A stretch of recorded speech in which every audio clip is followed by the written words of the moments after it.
여러분 혹시 빙산의 일각이라는 말을 들어보셨나요? 국어사전에 보면 이 빙산의 일각이라는 뜻을 설명하고 있는데 뭐라고 설명하냐면 어떤 일의 대부분이 숨겨져 있고 겉으로 드러나는 것은 극히 일부에 지나지 않음을 이르는 말이라고 이렇게 설명을 하고 있습니다. 빙산은 표면상 아주 작게 보여도 사실 빙산이 떠 있는 그 바다 밑에는 그것의 거의 10배에 달하는 크기의 빙산이 숨겨져 있다고 합니다.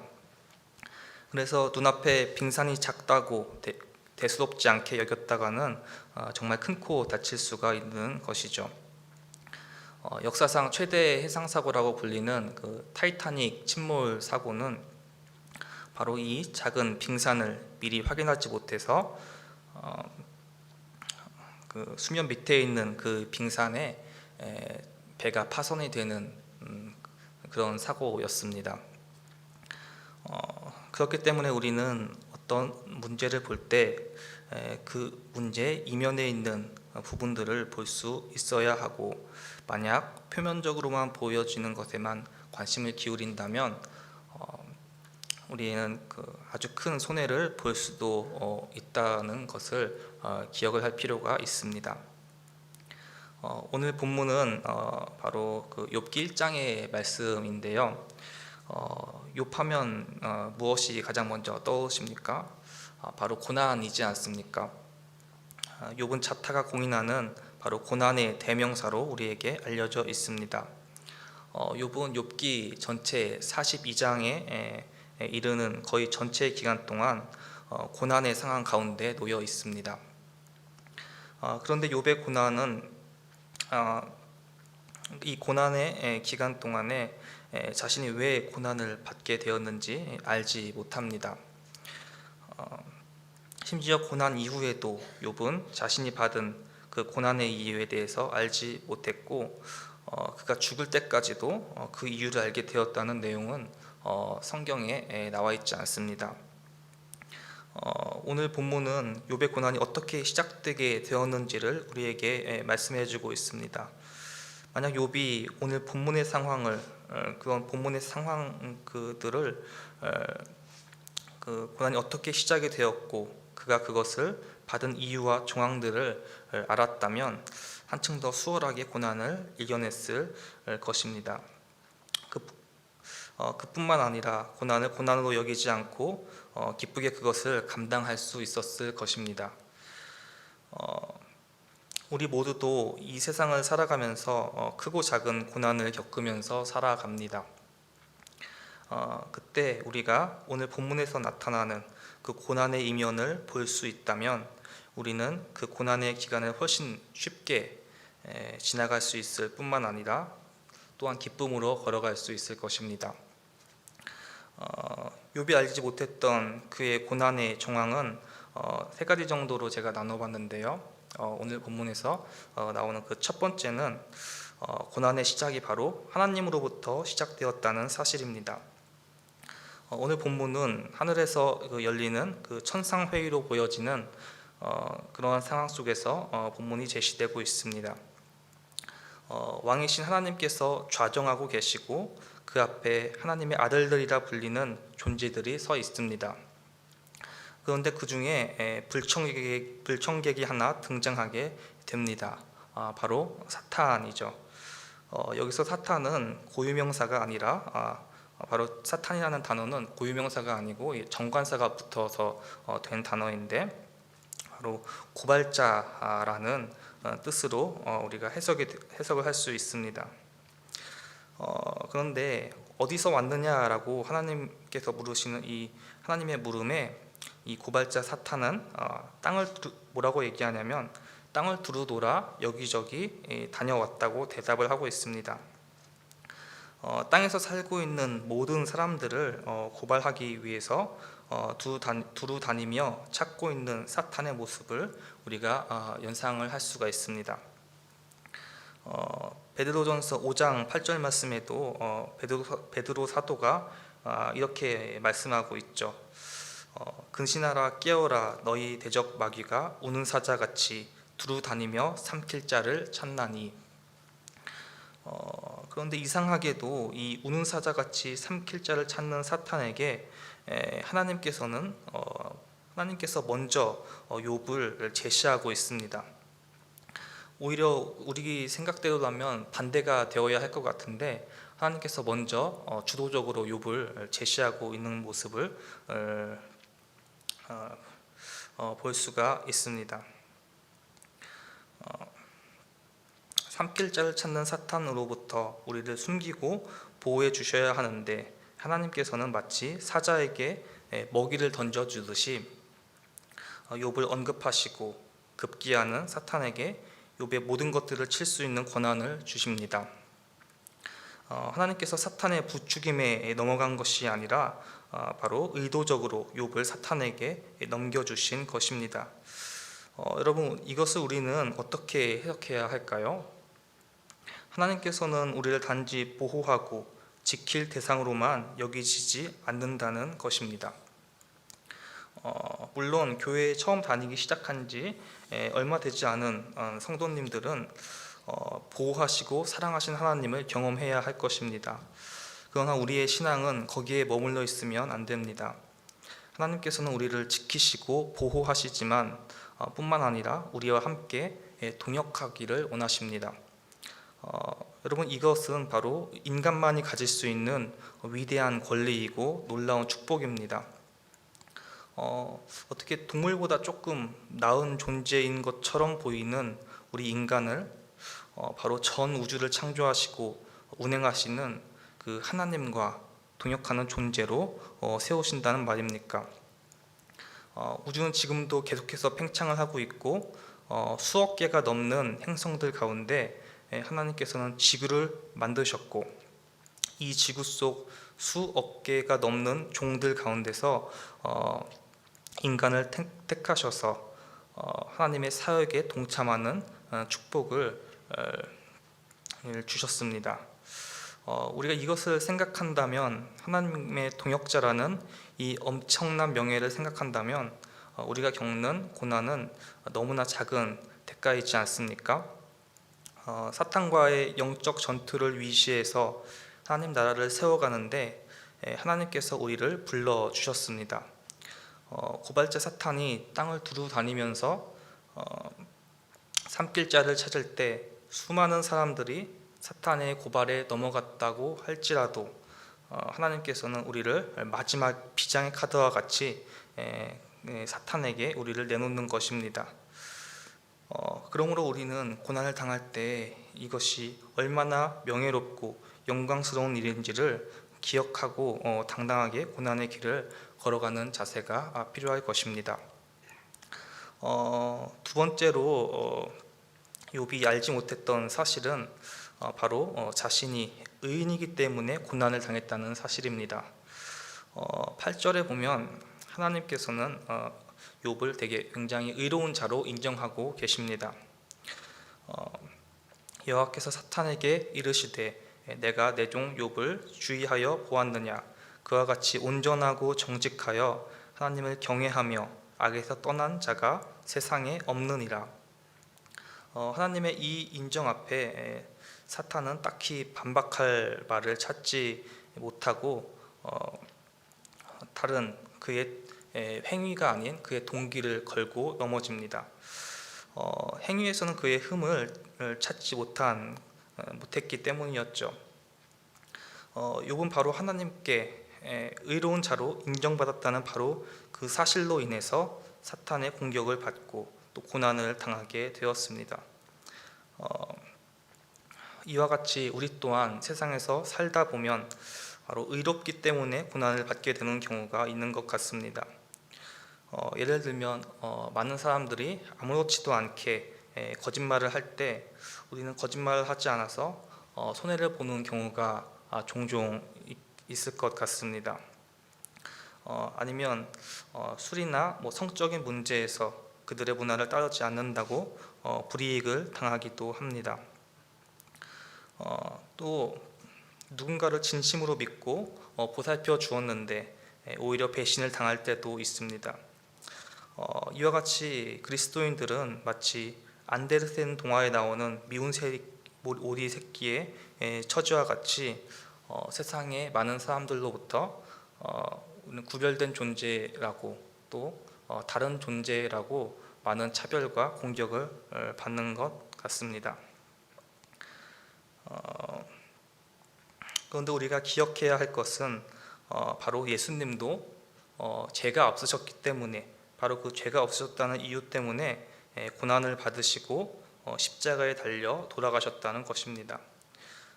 예수님께서는 온 세상이 죄로 물들어 있을 때 죄가 없으신 모습으로 오셔서 죄 있는 자들을 대신해서 돌아가셨습니다. 죄가 조금이라도 있었으면 아마 그런 고난을 당하지 않으셔도 되었을 것입니다. 그러나 아이러니하게도 예수님께서는 완전히 무죄하셨기 때문에 십자가의 고난을 당하신 것입니다. 한편 욥은 자신이 고난을 당하는 이유를 알지 못했습니다. 욥의 친구들은 욥을 정죄했습니다. 하나님보다 의로운 분이 없으시고 그분은 죄를 심판하시는 분이시기에 어서 회개하고 돌아오라는 것이었죠. 반면에 욥의 아내는 다른 상황에 있었습니다. 욥의 가장 가까이서 그를 지켜보았기 때문에 욥의 온전함을 누구보다 잘 알고 있었습니다. 그래서 그녀는 하나님께서 부당하시다고 결론을 내리고 욥의 아내는 하나님을 떠났습니다. 2장에 보면 하나님을 욕하고 죽으라고 한 그녀의 말은 더 이상 살아있음으로 하나님을 붙잡지 말고 죽음으로써 고통을 멈추라는 말이었습니다. 그러나 욥은 친구들이 보여준 회개의 길도 그리고 아내가 제시한 하나님을 떠나는 길도 따르지 않았습니다. 욥은 자기 자신을 너무나 잘 알았기 때문에 자신의 잘못으로 인해 고난이 왔다고 인정할 수 없었습니다. 또 아나의 말처럼 하나님이 부당하신 분이라고도 말할 수가 없었습니다. 왜냐하면 욥이 평생토록 알았던 하나님은 바로 공정하고 신실하신, 너무나도 공정하고 신실하신 분이셨기 때문이었습니다. 그래서 욥은 결론을 내리지 못하고 이 처절한 고뇌를 계속해서 이어가게 됩니다. 여러분, 우리의 삶 또한 마찬가지인 것 같습니다. 고난이 왔을 때 고난을 나의 어떤 잘못으로 인한 것으로 돌리고, 그렇게 쉽게 돌리고 회개하는 길을 선택하는 것은 어쩌면 옳지 못한 일일 수도 있습니다. 반대로 하나님께서 공의롭지 못하다고 결론을 내리고 하나님을 떠나는 것은 더더욱 불가한 일일 것입니다. 우리는 욥처럼 마치 외줄타기를 하듯이 하나님에 대한 불신과 나에 대한 그 책망 사이에서 어느 쪽에도 치우치지 않고 고난의 의미를 계속해서 고민하고 묵상해야 하는 것입니다. 하나님께서는 그렇게 고민하던 욥에게 마침내 나타나셨습니다. 그리고 창조세계에 대한 질문을 하시면서 하나님이 얼마나 크고 깊고 넓으신 분이신가를 보이셨습니다. 그때서야 욥은 기쁘신 하나님의 뜻을 이해하려고 하지 않고 받아들이면서 진정한 그 하나님의 모습, 귀로 듣기만 했던 그 하나님을 이제 눈으로 본다고 고백하는 것입니다. 우리에게 이해하기 어려운 고난이 왔을 때 우리가 하나님을 판단하거나 자신을 정죄하는 양극단에 치우치지 않고 철저히 고난을 묵상함으로써 하나님의 뜻에 순복하시는 우리 모든 성도님들 되시기를 바라겠습니다. 욥이 알지 못했던 그 마지막 세 번째는 고난의 한계가 있다는 점입니다. 오늘 본문 12절에 보면 하나님께서는 사탄에게 욥의 모든 것을 허용하시지만 단 하나 몸만큼은 허용하시지 않습니다. 이것은 고난의 주권이 역시 하나님께 있다는 것을 우리에게 일러줍니다. 사탄은 욥의 모든 것들을 치고 빼앗을 수 있습니다. 그러나 그것 또한 하나님께서 바로 허락하신 그 범위 내에서만 가능한 것입니다. 만약 사탄이 하나님의 말씀을 어기고 욥의 몸을 건드렸다면 가차없이 하나님께서는 하나님께 심판을 받지 않았겠습니까? 마치 하나님께서 어떤 데드라인을 그어놓고 그것을 만약에 넘기라도 한다면 단번에 응징하시는 그 하나님의 모습을 우리가 한번 그 영적인 상상력을 가지고 상상해 볼 수 있을 것 같습니다. 요한일서 5장 18절에 보면 이렇게 말씀하고 있습니다. 하나님께로부터 나신 자가 그를 지키심에 악한 자가 그를 만지지도 못하느니라. 하나님께서는 정확하게 우리의 고난을 책임지고 또 우리를 지키시고 계십니다. 여러분, 고난 중에 극심한 고통을 받고 계시다면 이것을 기억하십시오. 우리가 받는 이 고난은 영원한 것이 아니라 반드시 끝이 있다는 것입니다. 고난이 끝난 후에 하나님께서는 욥에게 이전 소유보다 갑절이나 더 주셨습니다. 하나님께서 욥의 생명을 부릅뜨고 지키시는 한 그는 반드시 다시 회복될 것입니다. 우리 또한 그렇습니다. 하나님께서 악한 자가 우리를 만지지도 못하도록 지키십니다.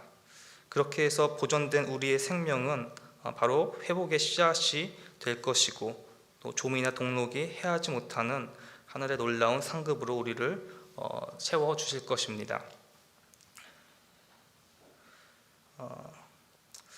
제가 얼마 전에 굉장히 마음이 먹먹한 영상을 보았는데요.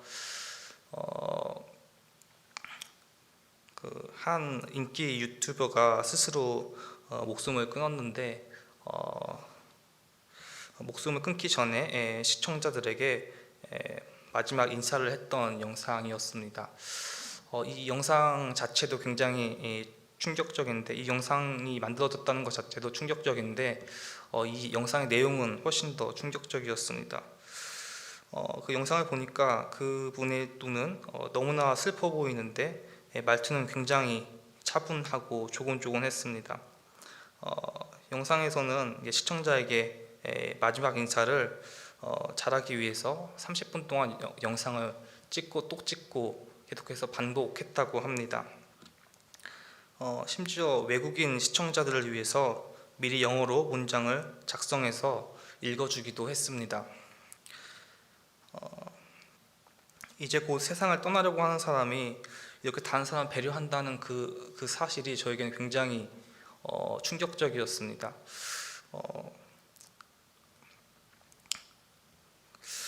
또 한편으로는 충격적이었던 그 이유가 이 사람의 그 삶의 단편적인 모습이 보여졌기 때문이었습니다.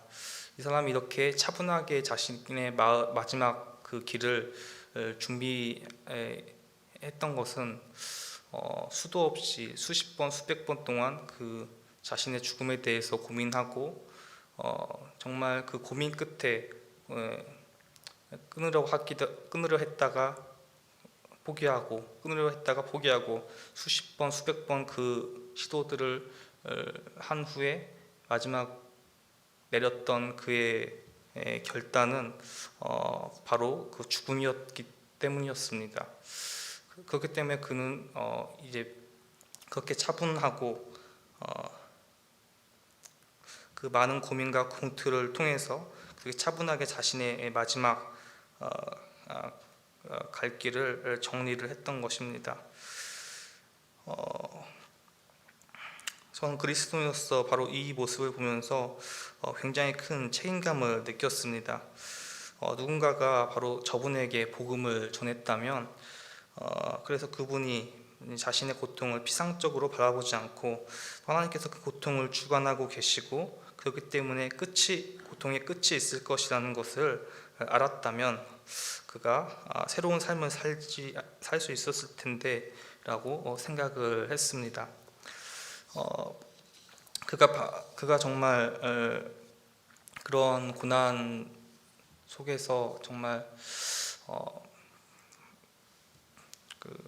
그렇게 비참한 마지막을 보내지 않도록 누군가가 그에게 복음을 전했다면 그는 아마 다른 삶을 살았을 겁니다.